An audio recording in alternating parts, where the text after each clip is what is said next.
dientes normales. Son dientes, llamémoslo así, anormales, dientes paradójicos.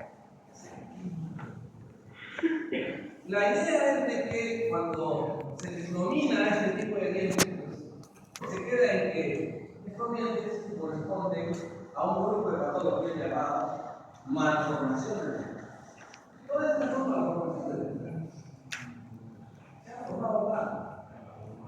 Pero no solamente la malformación está relacionada con la alteración de la forma, ¿no? De la morfología. Cuando uno dice malformación, dice, la forma está alterada, se forma mal. Pero en realidad, el tema de malformaciones engloba una mayor cantidad de patologías, no solamente aquellas en las cuales el diente está malformado, sino también, por ejemplo, patologías en las cuales hay una anomalía en la evolución. Y recuerdo que es una cronología de evolución. Entonces, hay un rango de evolución, del tiempo de evolución, por la edad. Hay un rango, tanto los dientes temporales como permanentes. Si un diente evoluciona fuera de ese rango, o sea, se puede adelantar, se puede retrasar. Entonces, ese adelanto y ese retraso también está dentro de la anomalía. Sin ser una alteración de la forma, no es una alteración de la forma. También entre las malformaciones está, por ejemplo, que un diente recupero el cambio. Bueno, recuerden ustedes que esos dientes tienen un lugar establecido. Los incisivos, caninos, premolares, tienen un lugar establecido. Genéticamente. Pero puede hacer por el diente ocurre ciudad sin que necesariamente haya una mala formación de diente, sino simplemente un cambio en la. Eso también está considerado como una mala. Y no solo eso. En la formación de los dientes también hay alteraciones en la estructuración, en la formación de las estructuras de la dentina y del esmalte, básicamente.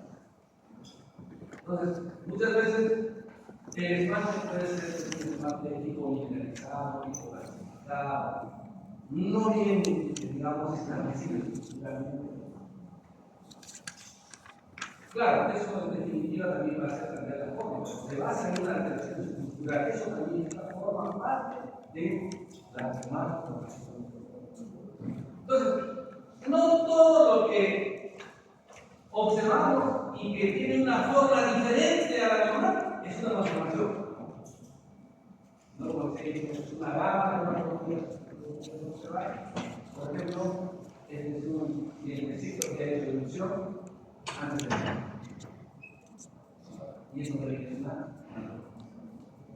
Y claro, nosotros vamos a observar acá una alteración estructural, básicamente la melogénesis. Viene aquí una formación de unos dientes cónicos, viene aquí dientes pegados, fusionados, o de repente puede ser un diente pues, que tenga una geminación. Vienen acá, por ejemplo, dientes con múltiples raíces. Pues sabemos nosotros que cada diente tiene, digamos, una cantidad de raíces. Son dientes no solamente a nivel de la raíz, sino también unas alteraciones a nivel de corona. Entonces, las malformaciones no solamente están limitadas a que las patologías sean cambios de forma, sino también cambios de tamaño, cambios en la cronología de evolución, cambios en la posición, cambios en la estructura de los tejidos. Es una gama amplia de patologías. Entonces, cuando hablamos nosotros de malformaciones llamadas también anomalías dentales, hay que diferenciar de las deformaciones. Una cosa es una malformación y otra cosa es una deformación. La malformación es una alteración en la cual el diente se ha formado mal. Algo ha pasado durante la odontología. En cambio, una deformación, ¿qué cosa es? Una deformación es un concepto en el cual algo se ha formado, ha terminado su formación, pero por diferentes causas ha sucedido una deformación. Es una deformación.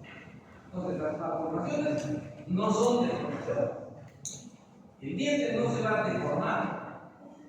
En las lecciones por conformación, el diente durante la odontogénesis se forma mal. ¿Qué pasa durante la odontogénesis? Bueno, de repente hay una alteración en algún proceso, en alguna etapa, en alguna fase de la formación. Tanto para que dé la mala formación, tanto como para que dé la mala posición, tanto como para que dé la alteración y reducción, como también la alteración física. Entonces, una cosa es una mala formación y otra cosa es una deformación. Otra de las características de las malformaciones es que son patologías que tienen una etiología múltiple. O sea, no es un solo factor independiente. Hay factores genéticos. Algunas malformaciones son hereditarias. Otras son una combinación genética, ambiental, etc. Son múltiples. Genética, ambiental y hereditaria. Y por eso es que, digamos que su corrección, ¿no? Su tratamiento no es, digamos, devolver esa formación a su estado anterior, no, sino es un reemplazo. Eso no lo ocurre. Eso es muy peculiar, es difícil de manejar una valoración multifactorial. ¿Por qué? Porque tendríamos que controlar varios factores. Y además controlar el factor genético es bastante difícil. ¿Y cuándo actúan estos factores? Actúan durante la odontogénesis. La odontogénesis está constituido por procesos, por mecanismos, en los cuales hay periodos morfogenéticos de lámina, yema, caperuza, la pala de entrada, la mano de la tía, procesos de formación de matriz y mineralización. Procesos de tipo, procesos histofisiológicos, en los cuales hay mecanismos de iniciación, activación de genes de la odontogénesis. Por ejemplo, el MSX1, familiar, es un gen que va iniciando la interacción mesénquimo-epitelio. Y eso ocurre en la fase de la iniciación. Tiene que haber una iniciación. Proliferación. Las células tienen que proliferar, tienen que multiplicarse para formar la proliferación. Pero estamos hablando de procesos fisiológicos, o sea, procesos normales, controlados, porque ustedes saben la mitosis es controlada, se induce y se prende. Procesos de histodiferenciación, es decir, las células que están proliferando, por ejemplo, si hablamos nosotros a ver de lámina dental, esas células epiteliales tienen una forma, tienen un tamaño, tienen una función, pero luego van a ir cambiando, van a ir aprendiendo, por ejemplo, se convertirán en ameloblasto. Y el ameloblasto es una célula cilíndrica que tiene una función. ¿Y cómo esa célula embrionaria se convirtió en ameloblasto? A través de un proceso de histo y la histodiferenciación de la adquisición, ¿cierto? Y una forma de un tamaño, exclusivamente la adquisición de un lugar relacionado con el proceso de manipulación. Morfodiferenciación. Los dientes tienen diferentes formas. Incisivo, central, lateral, canino, regular, y esto está determinado, claro, todo genéticamente, pero en un proceso de morfodiferenciación. Y finalmente hay un proceso de aposición clásica. Se forma la matriz de la dentina, la matriz del tronco, y ahí comienzan a mineralizarse, a pegarse diferentes áreas clásicas, los fosfatos, etc. La hidroxiapatita, la fluorapatita, etc. Esos son los procesos que se van a dar no exclusivamente en un periodo establecido, no se habla en una iniciación de una sociedad, perdón, el periodo lleno, iniciación y proliferación. Porque el periodo lleno va a iniciarse y también va a haber proliferación. Y así hay una comunicación. Entonces, las nuevas formaciones se van a dar en cualquiera de los periodos y van a afectar cualquiera de estos procesos. Y la consecuencia será que cosa, que el tiempo va a terminar mal, ya sea de su forma, de su tamaño, de su uso. Entonces, las malformaciones están asociadas, ¿cierto?, a la interacción de estos múltiples factores que afectan estos procesos, estos fenómenos, en cualquiera de los periodos de desarrollo.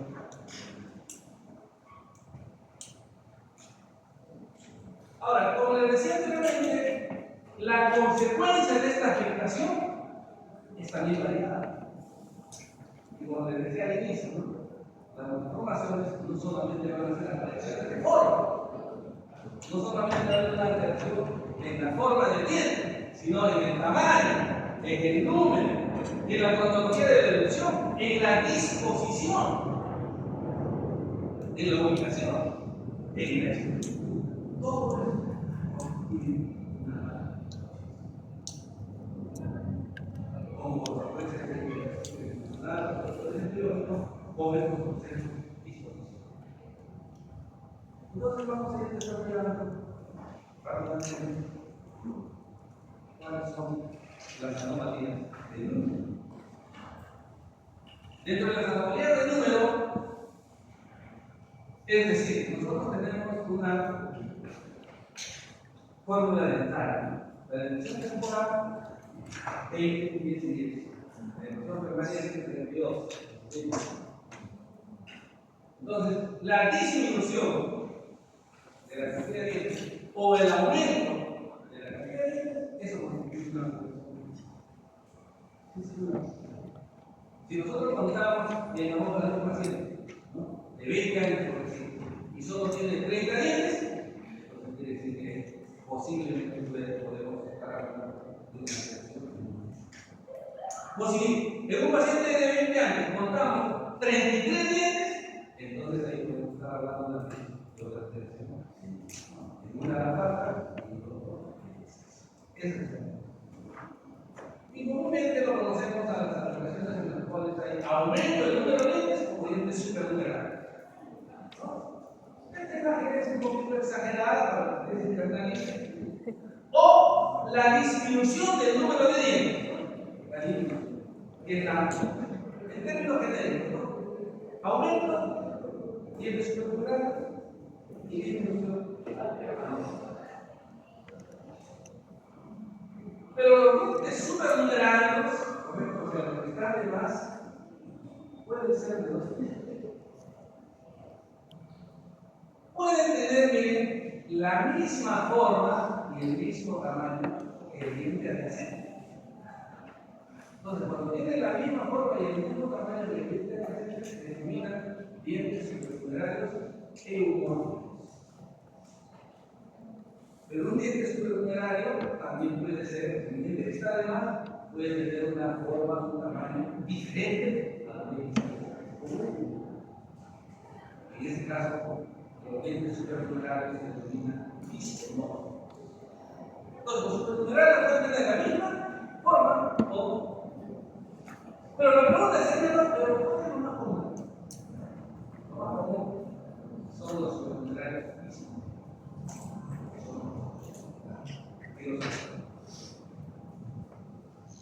¿Cuál es la etiología? ¿Cuál es la causa? La hiperactividad de la lámina dental. Es decir, en el periodo de iniciación hay una hiperestimulación de la lámina. Entonces, en la deducción temporal, por ejemplo, en vez de formarse 10 gérmenes dentales en el cuarto superior, se forman 2.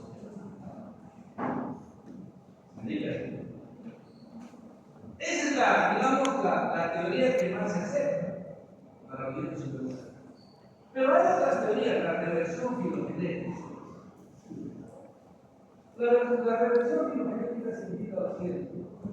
Se dice que nuestros antecesores tenían una fórmula dentaria de más de 3 millones.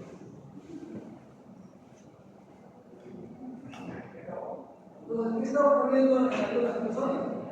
Que como rasgo, digamos, evolutivo, es que a medida que el ser humano va evolucionando, va teniendo menos cantidad de dientes. Por eso ustedes van a ver muchos de nosotros que no tenemos que hacer más. Ese es un rango de evolución. Pero en algunos lo que ocurre es un retroceso, una reversión filogenética, que en vez de disminuir, hacemos una reversión y hay un aumento. Esa es una teoría que también explica la biología de los genes humanos. Y otra es que cuando se forma un germen dentario, ustedes saben, un germen dentario, un diente. Pero cuando los factores embriológicos actúan en cualquiera de estas etapas iniciales de la formación del diente, puede dividirse un germen dentario. Así como se forman los gemelos monocigóticos. Se forma un huevo cigoto, en la etapa de blásula se divide en 2 grupos. Gemelos monocigóticos. Un solo cigoto, con un solo cigoto de verdad. Lo mismo ocurre con él.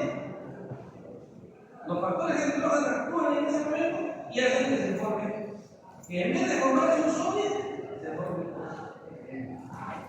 Pero la teoría que digamos la más aceptable es la hiperactividad de la mente. Es decir, los factores, ¿no es cierto?, estos múltiples, estos cerebrales, actúan a nivel de las células inductoras de la partícula dental. ¿Para qué?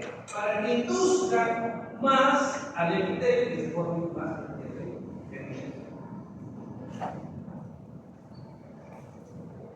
Ahora, también a los dientes supernumerares, de acuerdo a la forma, se les puede llamar a los que tienen la misma forma, o sea, a los homónimos, también se les puede llamar dientes supernumerares. Los homónimos también se conocen como dientes supernumerares. Y los dismórficos,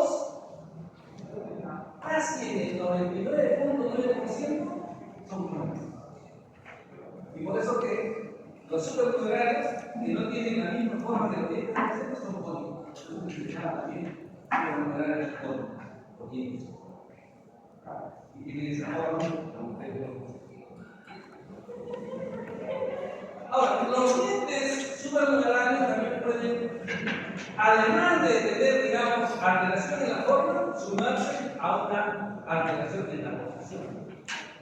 Y pueden ubicarse en diferentes posiciones, como ustedes pueden observar. Miren acá, este diente está en la línea media.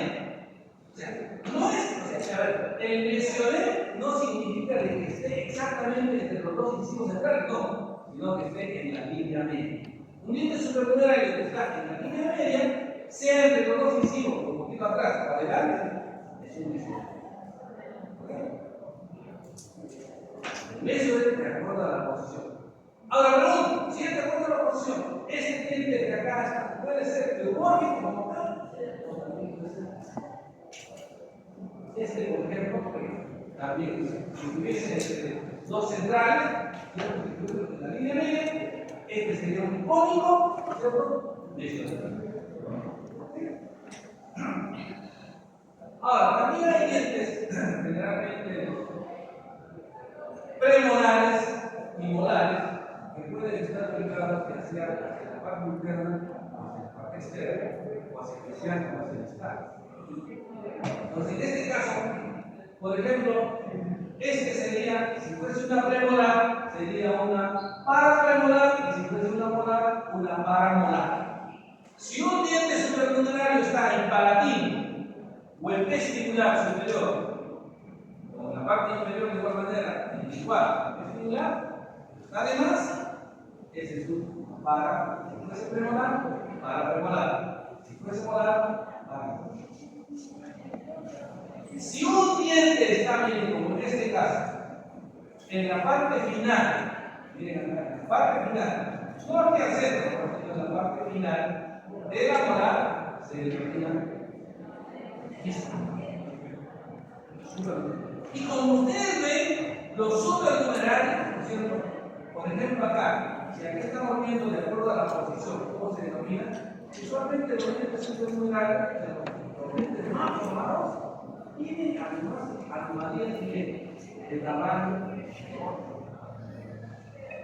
salvo aquellos neumórficos. Este no es un neumórfico, este sí es un neumórfico. Entonces, el eumorfismo no solamente significa, como su nombre lo indica, una característica similar en forma, ¿no? Sino también en tamaño.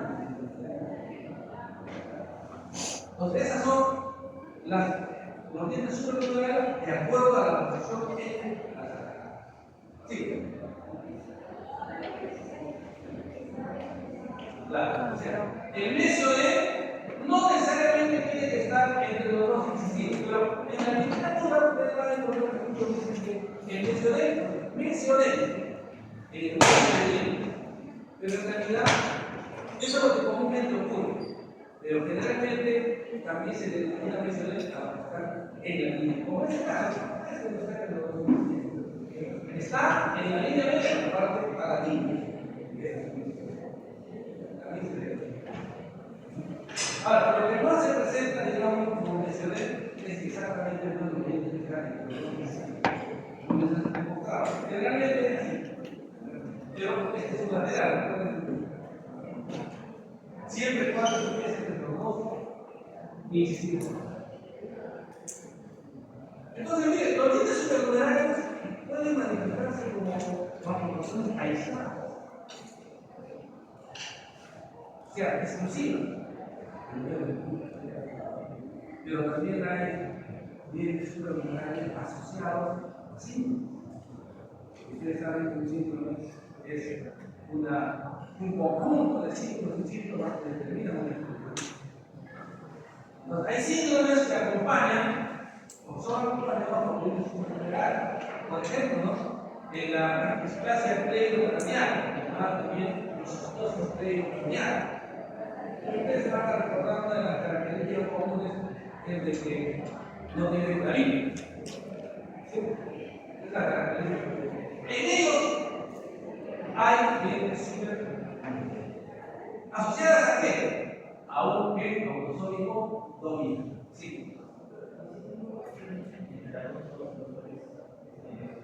Entre 2 y 2, 3. 2 y 2, 3. No, el mesoder es generalmente en línea media entre los dos incisivos.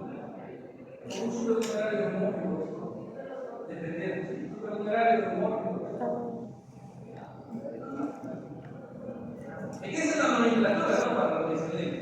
La característica de, como dice su compañero, y eso dice la literatura, generalmente entre los dos incisivos centrales. Generalmente superior, también puede ser inferior, pero también mencioné bien.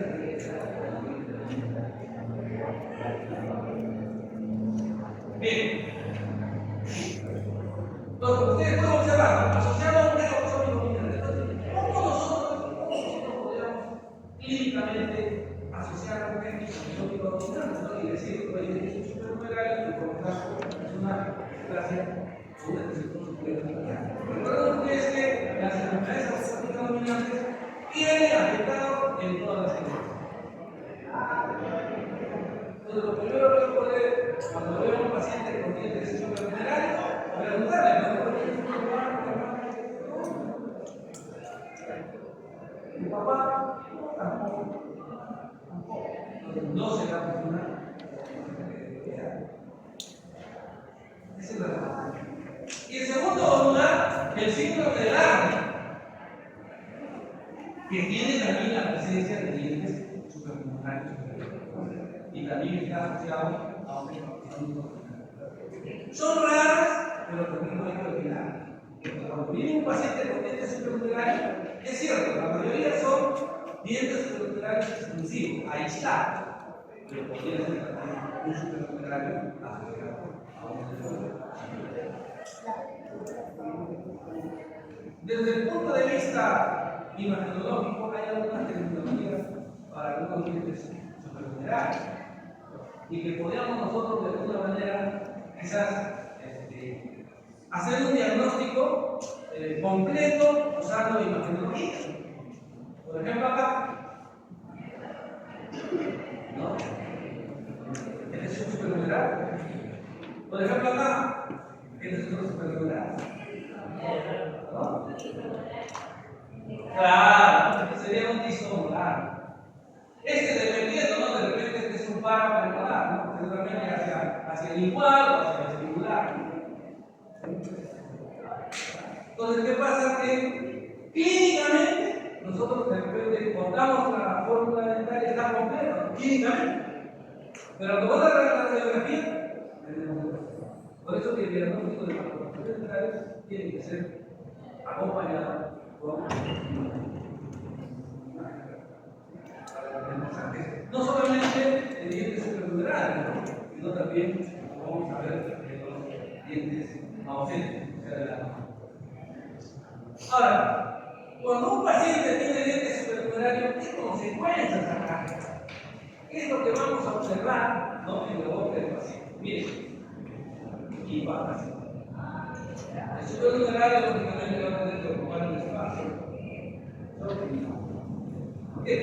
Porque va a tener espacio en esa zona. ¿Se va a oportunidad? Y muchos dientes, por querer buscar una salida, ¿no? De elección, pues modifican, ¿no es cierto?, su eje de elección y pueden generar informaciones a nivel de la raíz, generando otra malformación, que es la ligación. La raíz es un producto y eso significa ahora. ¿Quiste de la raíz? ¿O quiste de elección? Claro, porque si el diente supernumerario va a necesitar un espacio, el diente puede quedar dentro del hueso. El supernumerario dentro del hueso. Y alrededor de la corona se puede generar un quiste. Entonces, esa es otra de las consecuencias del diente supernumerario. Cuando el diente supernumerario, ¿no?, trata de erupcionar, trata de salir, va a ejercer una presión, porque sabe que el mecanismo efectivo es un traumático, donde hay una fuerza de erupción, y esa fuerza de erupción siempre es hacia el plano cruzado. Pero ¿qué pasa cuando no hay espacio? El diente va a ejercer presión a los dientes del costado. Y un diente que va a recibir presión va a generar un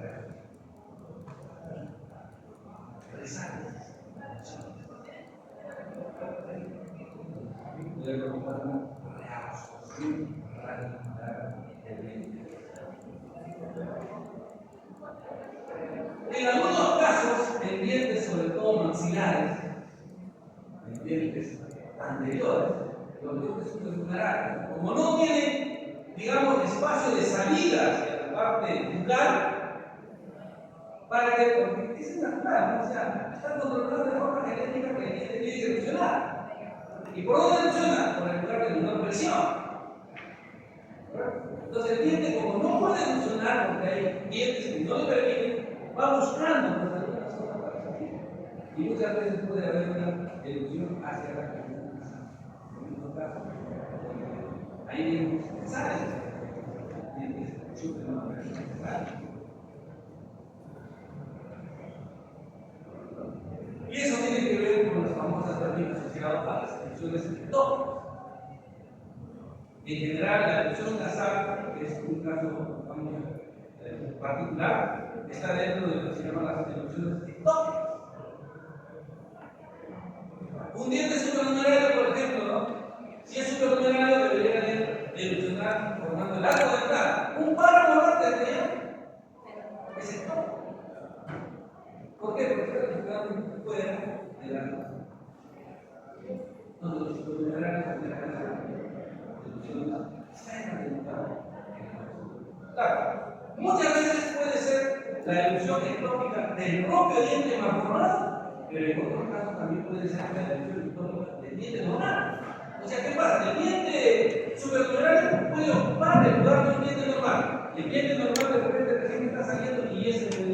y vamos a estar en una zona. Independientemente de eso, esa zona vamos a tener lo que es sí.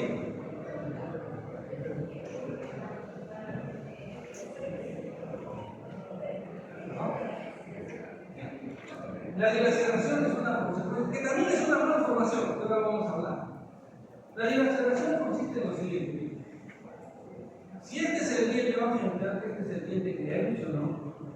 Y el diente superponderario está por acá. Entonces, usualmente el diente tiene que salir en esta dirección. Pero ¿qué pasa? El diente, como encuentra acá una resistencia, va a tratar de buscar una zona de menor resistencia. Y al tratar de buscar una zona de menor resistencia, porque la ilusión dental depende de la formación de la dentina radicular.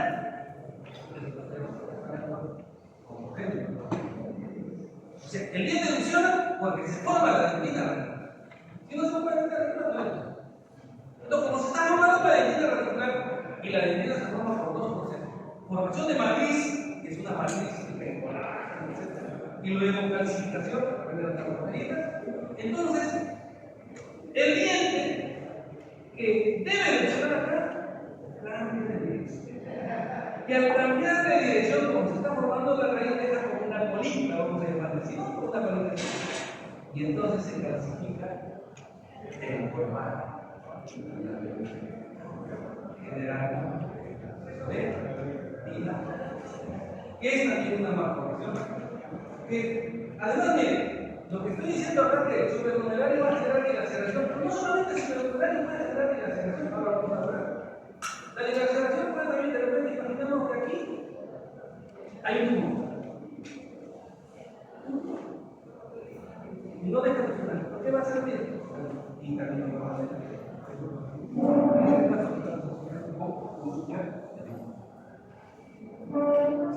Bueno, de lo contrario, ¿no? La agenesia o anodoncia, que parte de la formación de igual manera también, es multifactorial. Recuerdan ustedes, seguramente, biología les hablaron de los genes, ¿no? Hox, Homeo Hox, especialmente el gen MSX1, el gen MSX2, que intervienen, ¿no? Que son factores transcripcionales para la formación de vida. Alteración de esos genes, por ejemplo, va a provocar. Entonces, hay ciertos términos que nosotros tenemos que un poquito definir, ¿no? Para, sobre todo, manejo que ustedes digan aquí. Hipodoncia se denomina usualmente la ausencia de la serie. La ausencia de la serie es hipodoncia. Uno, dos, tres, Oligodoncia, ausencia de más de serie. Así se define. Anodoncia parcial, ausencia de uno o más de. Entonces, prácticamente la anodoncia parcial englobaría estos dos términos. Pero ustedes, para que puedan, repito, los artículos, los textos, ya saben que si es que se refieren a hipodoncia, es a la ausencia de aceite. Oligodoncia, a la ausencia de aceite. Y anodoncia parcial, a la ausencia, ¿cierto?, de uno o más. La anodoncia total sí es la ausencia. ¿Qué hay que diferenciarlo del estado del edentismo? Un anodonte no es un edento. El edéntulo es aquella persona que tuvo dientes y por eso no se es un edento. Y el anodonte es aquel que jamás tuvo dientes. ¿Y por qué no tuvo dientes? Porque tuvo una esquina. ¿Y por qué razón? Tenía dientes. Es el. Usualmente la anodoncia total es informativa. ¿Saben por qué? Usted no va a ver anodoncias totales, porque van a ver anodoncias. ¿Por qué los anodoncias totales es informativa? Está bien. Porque recuerden ustedes que el marco tiene que poder.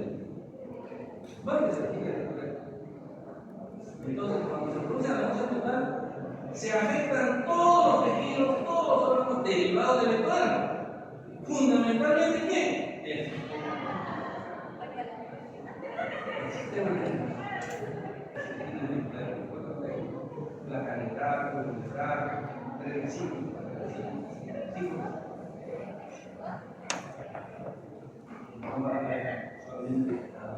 edad. Lo que sí van a ver seguramente 50 años o más, creen.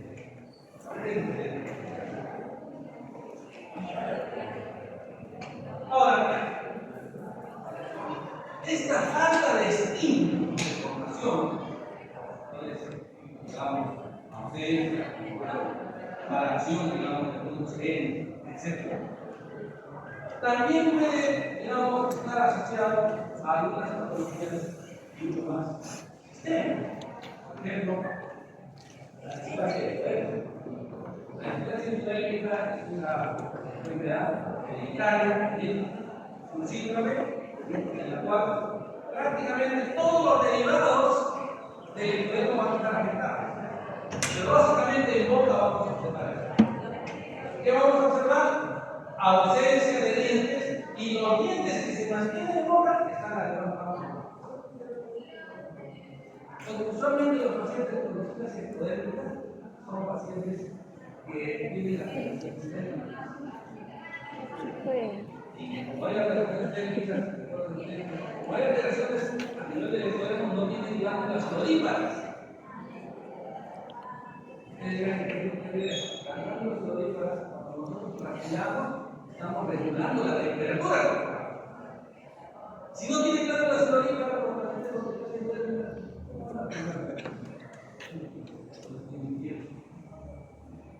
pacientes con este tipo generalmente están completamente helados. Porque además, como no tienen hidratación, están helados. También hay una ausencia, una anodoncia en pacientes con síndrome de Down. Y eso seguramente ustedes lo van a observar en mayor número. Con síndrome de Down también hay anodoncia. Asociado con el síndrome de Down. Y claro, el paladar hendido y labio exudado. ¿Qué parte del paladar presenta anodoncia? La parte afectada, la parte donde no ha habido coadaptación del cuerpo. Hay falta de gérmenes dentales, por lo tanto, falta de dientes. También hay una anodoncia. Puede ser una hipodoncia, puede ser una oligodoncia, etc. Eso ya de acuerdo a cada. Entonces, las anodoncias también pueden ser aisladas o pueden estar asociadas así.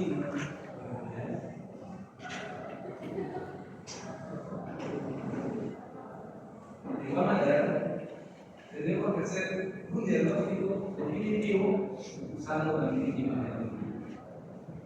Porque este paciente de boca, seguramente contamos que tiene los dientes, a ver, nivel completo. Pero este es un temporal y mire, ya no hay germen permanente. ¿Qué va a pasar? No hay germen. Si no hay germen, es una.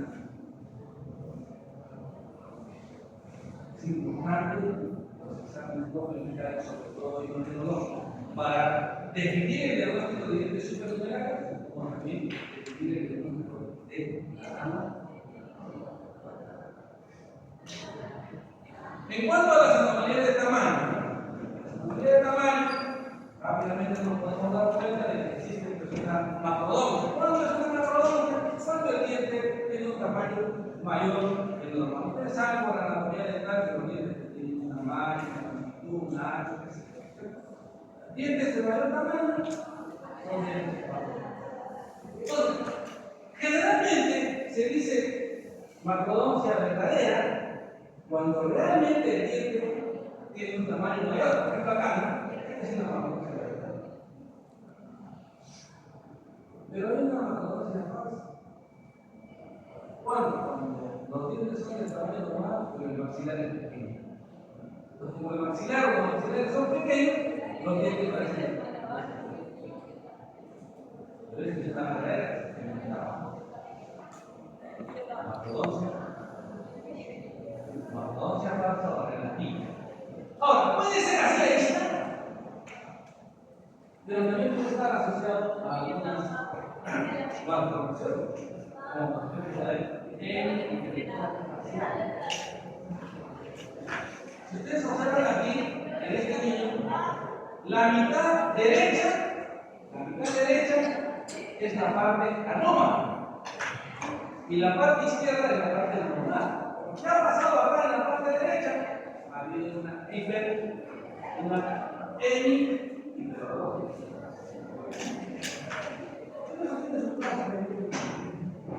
Generalmente está asociado a factores vasculares.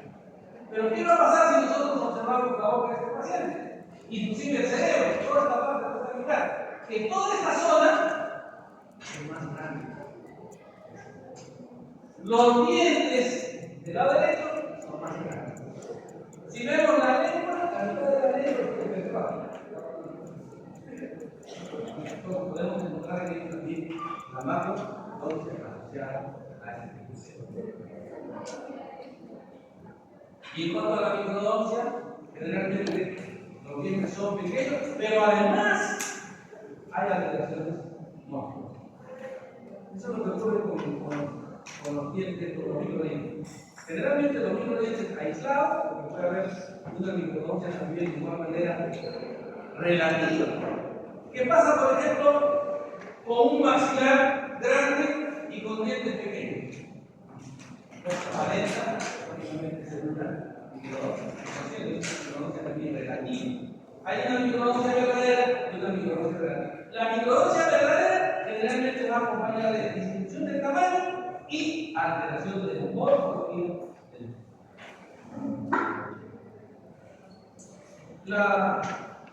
digamos que la microdoncia generalizada, porque hay microdoncia localizada, la microdoncia localizada se debe a factores excesivos de evitar el comercio de la proteína. Pero la microdoncia generalizada usualmente está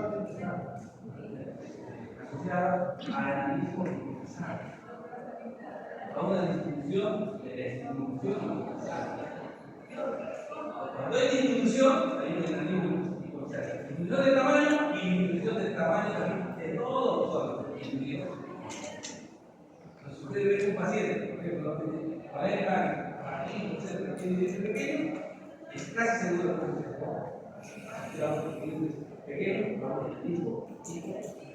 pero si viene un paciente con un diente pequeño solo aislado, entonces hay que analizar, ¿no? A ver qué factor hay un factor global. Quizás cuando ese diente se está formando, el diente tenía una infección, una bacteria, qué sé yo, eso es un factor que puede importar esa relación de dientes y microdientes aislados. Bueno, como les decía, ¿no? Hay una microdoncia general, ¿cierto? Verdadera, cuando realmente los dientes son pequeños, por ejemplo, en el diente necesario, o relativa, cuando los maxilares son más grandes. ¿Qué pasa, por ejemplo, en los coronados? O en los que tienen maxilares sumamente grandes. Los dientes son de tamaño normal, pero en un maxilar grande, los dientes parecen pequeños, e inclusive en función de estos espacios llamados unos dientes. Eso también nosotros tenemos que analizar, sobre todo cuando hay microdoncia generalizada, porque la microdoncia local, ¿no? O individual es prácticamente más notoria y más fácil de diagnosticar. Y esto se da, por ejemplo, también asociado a que en grupos de dientes o en grupos de tejidos, en grupos de órganos, a una alteración contraria a la hemianatomial, que se llama la hemianatomial. Y en este caso, el lado derecho de esta paciente era normal, en este caso, esta paciente era anormal. De igual manera, asociada también a riesgo, a vascularización. Cuando hay menos aporte de oxígeno y nutrientes en una zona, se atrofia. Entonces, esta zona atrofiada, esta zona, ¿no? Si nosotros analizamos los dientes, la parte izquierda va a presentar bien todo ese grupo. Y no solamente los dientes, sino todos los órganos de la parte izquierda van a presentar. Eso también podemos observar cuando tratamos de asociar una patología de dientes. Pero cuando es así aislado individual, no se olvide, cuando es así aislado individual, es porque aquí, en ese lugar, ha ocurrido algo. Ahí ha actuado algún factor, generalmente ambiental, como les decía, ¿no? De repente un trauma, de repente una infección, de repente un tumor, algo durante la situación. Y en cuanto a las anomalias de posición, Miren, central, y miren dónde está la calle. De la transposición, la famosa transposición. Y no solamente puede ocurrir en estos días. Generalmente, las transposiciones, quiero decir, ocurren en este mundo realista. Yo no quiero ser realista. Porque es más fácil que un cliente del mundo realista migre que un cliente migratividad. Una moral, imagínate que una moral superior de raíz. Miren acá, esta palabra, caninos, esto debe estar acá.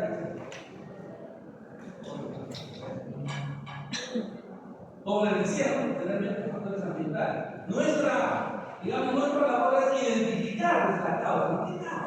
¿Qué causa? El interrogatorio, el examen clínico. Y en cuanto a las anomalías de forma, tenemos la fusión donde dos genes hereditarios parecen se fusionan. Se pegan. Segundo, que la fusión es una unión a través del químico.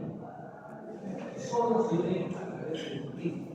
Mantienen cada uno su curva aislada. ¿Okay? Entonces, yo tengo que hacer el diagnóstico no solamente, digamos, clínico, ¿no? Sino sobre todo imagenológico. Porque ahí es donde yo voy a observar, acá voy a observar que miren, cada uno tiene su curva inmersa. Esa es una cosa. ¿Por qué? Porque generalmente los dientes funcionados solemos enfrentarnos con los dientes gemelos. En la germinación hay una sola raíz, pero dos formas. Y eso también lo vamos a observar en la radiografía. Clínicamente difícil. Porque ambos clínicamente se van a ver así. Otra de las alteraciones es la unión que ocurre por diferentes razones. Generalmente se dice que son las causas inflamatorias de infección que ocurren durante la función de esa complicación. La unión de dos dientes, sobre todo a nivel de la raíz, a través de cemento. Y sobre todo cemento celular, que se encuentra a nivel de la raíz, a nivel medio. Ese cemento celular prolifera y se usa. O, digamos que esta competencia trae pues, consecuencias, sobre todo en la cirugía, en la cirugía. Si no hacemos un buen diagnóstico, si no tomamos nosotros una buena radiografía, podemos de repente al extraer un diente, claro, extraer todo. Bien, casos de compresión. Por eso es importante, ¿no? Hoy seguramente en cirugía usted dice, para extraer un diente, para extraer un diente, ¿por qué? Porque la compresencia no es exclusiva de un tipo de diente, sino se puede dar en cualquier tipo. Monoradicular, multiradicular, etc. Y además, esto es importante que hay que tomar una buena radiografía. Porque quizás acá yo no puedo notar que tendré que remitir, ¿no? Cuando y el para que pueda observar realmente en la radiografía final.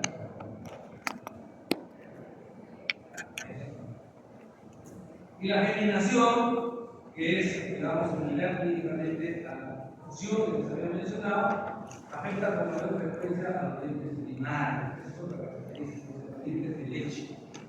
La diferencia de la fusión que afecta a la función.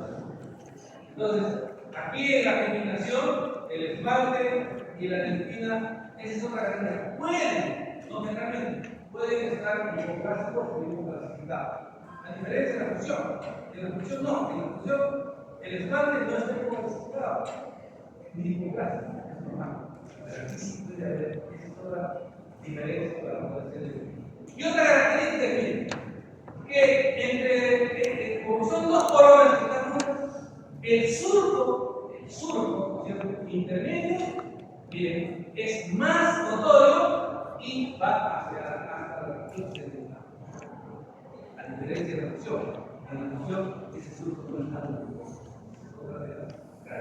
Y no sería lógico, pero ya les he dicho, eso también se diagnostica por imagen real. Bien. Miren acá el surco y miren acá el surco. Entonces, yo me puedo ir un poquito, claro, definitivamente no. Entonces, desde el punto de vista clínico, esto es una generación. Esto es una generación. Pero ¿quién me va a determinar el diagnóstico? Aquí está. Un solo canal, un paralítico y dos órganos. Es una.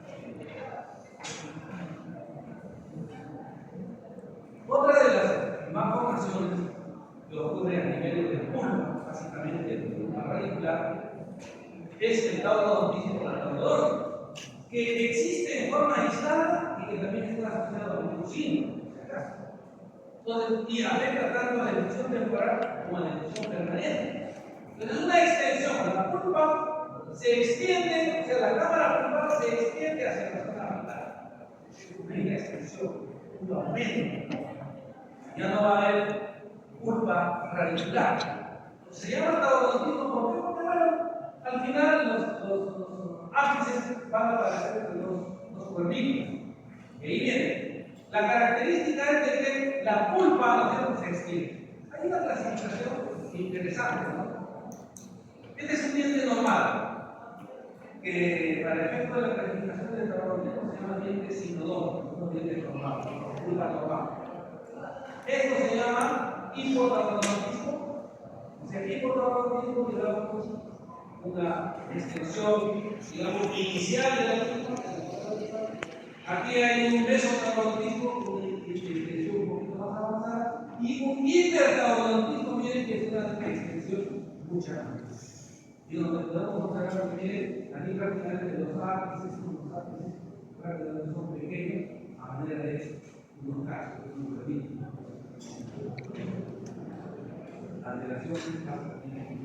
Por factores, miren, cuando está asociado a, digamos, enfermedades sistémicas, es multifactorial. Pero cuando es localizado, hay que analizar siempre algunos factores, generalmente infeccioso, generalmente traumático, etc. Durante la odonto. Y como les repito, esto se puede dar tanto en la elección temporal como en la elección permanente. Y miren que el diagnóstico imagenológico es importante. Miren, en la elección, vamos a la elección temporal. Y lo que les decía anteriormente es la dilaceración. La dilaceración, en algún artículo leí que la dilaceración tenía una cuestión sobre todo esto. ¿Quién está escribiendo perdón? Por razones obvias. Es un engorramiento, como ustedes verán, engorramiento de la raíz que puede ser entre la corona y la raíz, o también puede ser a nivel de la raíz. Esto debido a que ya les he dicho que durante la elección, ¿no es cierto? Cuando el diente está funcionando, hay algún factor que lo obstruye, ¿no? El canal de elección. Puede ser un tumor, puede ser un tumor óseo, por ejemplo, puede ser una esclerosis ósea, por ejemplo, puede ser un diente también ahí que no permite que el diente funcione, entonces el diente va a buscar un camino, y se busca el camino, se está formando la raíz, se calcifica la raíz y se forma activa. Y que ocurre no solamente en dientes posteriores, ¿no? Puede ocurrir también en dientes temporales, en dientes permanentes, anteriores, etc. Ya ustedes más o menos se imaginarán los problemas, los consecuencias, sobre todo para efectos de la extracción. Los procedimientos para la extracción de estos dientes es no a través de la vía convencional de la exótica, ¿no? Bien, ya para ir finalizando, debes imaginar esta, digamos, una desorganización del órgano del esmalte donde el esmalte va a introducirse a la pulpa. Debes imaginar, ingresa hacia la pulpa, provocando lógicamente una comunicación de la pulpa con el cerebro. Básicamente es eso. Bien, nosotros vamos a observar así, los hoyuelos, con comunicación de la teoría muscular con la pulpa. Básicamente, esto es lo que está bajo la pulpa y acá bajo la pulpa. La radiografía vamos a observar una alteración morfológica, pero que también tiene su restricción focal. Ahí está, este es el test imaginal y este es el test imaginal, que también es lo que ocurre, no lo contrario, es decir, la salida, ¿no es cierto?, de todo el tejido pulpar, acompañado de estrella y de pulpa, y el test imaginal, vamos a observar esto, la evaginación, la salida de todo el tejido pulpar. Básicamente, cuando observamos este tipo de lesiones, pues este tipo de anomalías, usualmente son localizadas y de igual manera se debe a un factor generalmente morfológico, pero también afectado.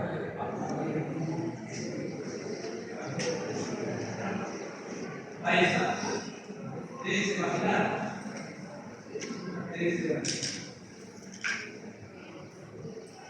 Bien, con esto utilizamos porque la parte de las relaciones estructurales de la materia exclusivamente es un tema de el caso clínico de la funcional, que vamos a discutir ahí, vamos a tener 2 horas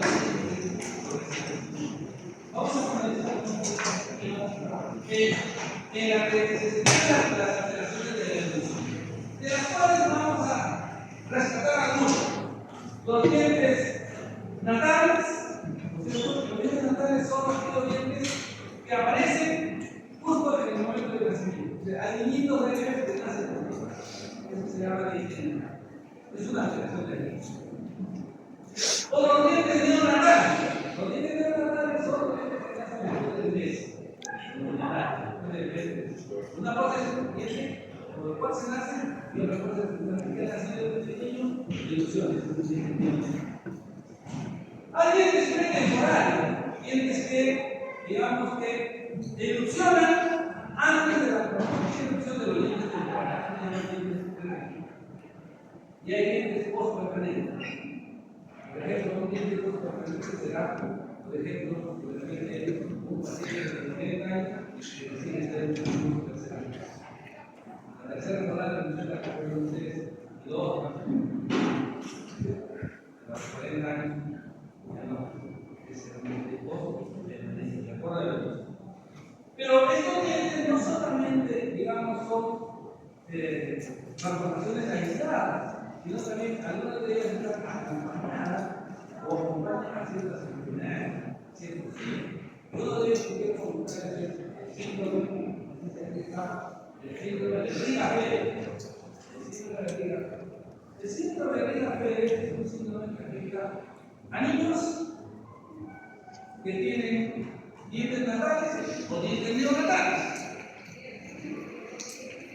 y que tienen una afectación en el vientre, en la punta del vientre de la niña, una presentación.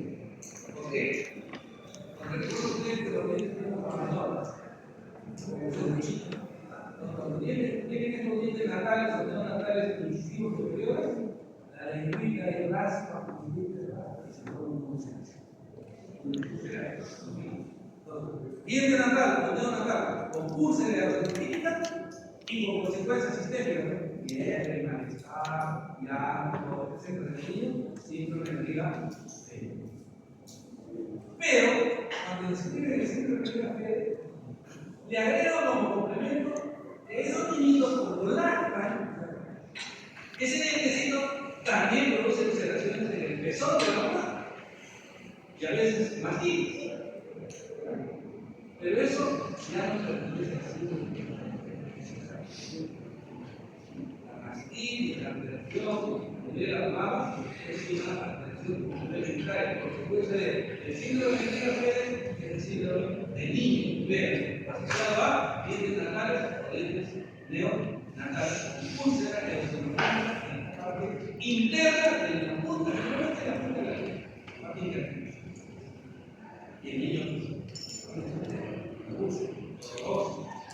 quiere malestar, no quiere estar, no está.